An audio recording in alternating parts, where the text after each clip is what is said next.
Edhe ko është shëdia, edhe njerës që po ma thonë shumë, masi që i kam publiku deklarimet e Matthew Palmer në Senat, edhe ai thot aty që përveç interesit Kosovës, për më largu nga influenca ruse eventuale, që e sharove, që ka qenë brenge e përhershme, është interes strategjik edhe Amerikan. Siguria energjetike e Kosovës. The United States remains committed to the Kosovo Area project and to seeing a new power plant constructed in Kosovo.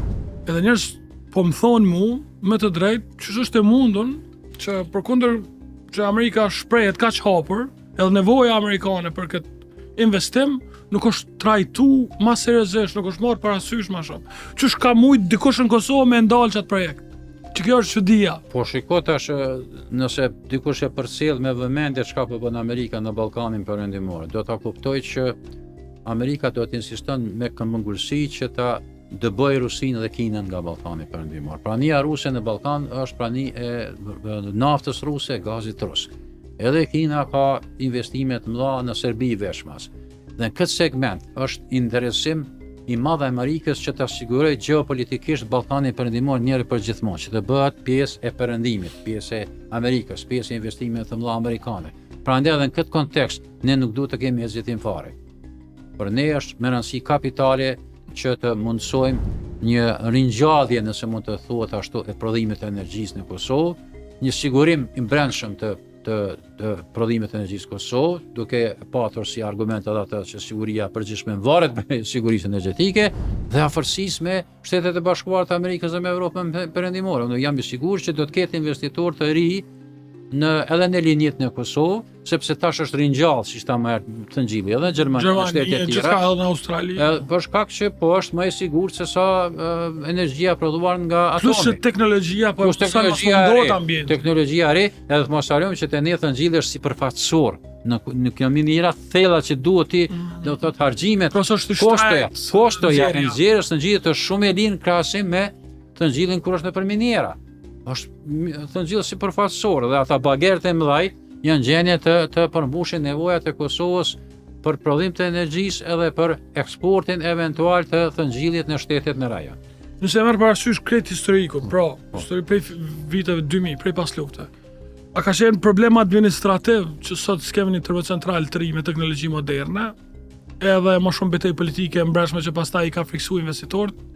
Apo është ndonjëfar plani për me lënë varësitë Kosovës për importit të energjisë? Po tash në fund pa dash me kohë konspirativ, është bakë çuditshme që është çdo dështim edhe në politikë, edhe në jetë, edhe në ekonomi nuk qënë vetëm të analizat racionale, qënë edhe të analizat që ndoshta ka qenë komplot e tëra kjo, ose ndoshta dikush me të qëllim të ka lënë ty në mëshirën e Serbisë, për shembull në vitin 20 e tutje. Do thotë dështimet janë ftesë për interpretime të gjithëshme.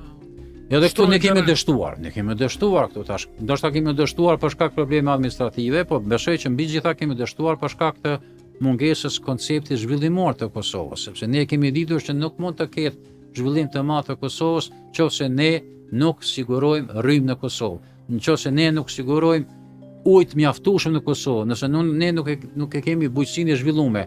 Kur vinte delegacioni FMN-s, edhe delegacioni Bankës Botërore me u taku me mua, unë gjithmonë e pyesha cila është e çeta ju për zhvillimin e Kosovës. Tani po lexojnë raportet tona.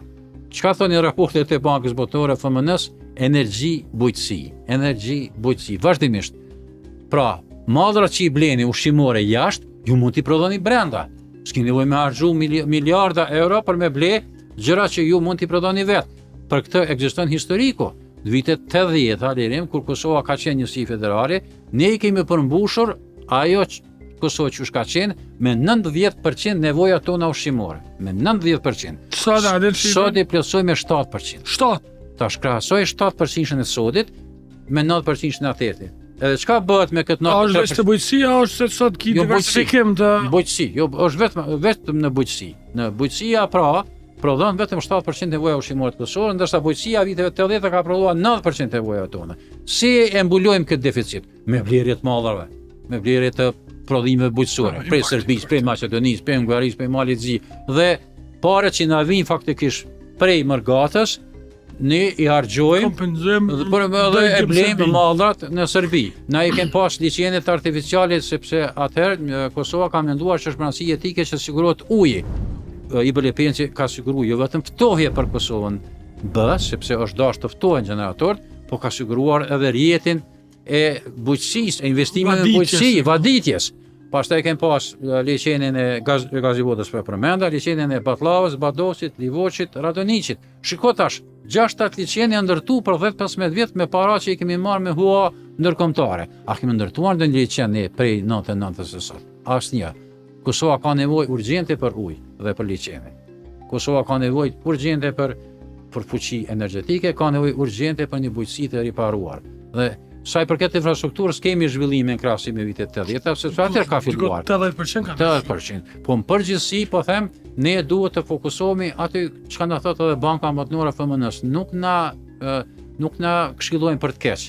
Dhe mund të mirët me mend që pos garancë eventuale Bankës Botërore do të siguronim edhe kredi edhe për IBRD-s, edhe për Bankës Botërore, edhe për FMN-s që të investojmë dhe ta kthejmë ciklin e Kosovës në një cikël të mirëfillt zhvillimor. Derisa Kosova zhvillohet me 3-4% në vjet, po ta them edhe këtë.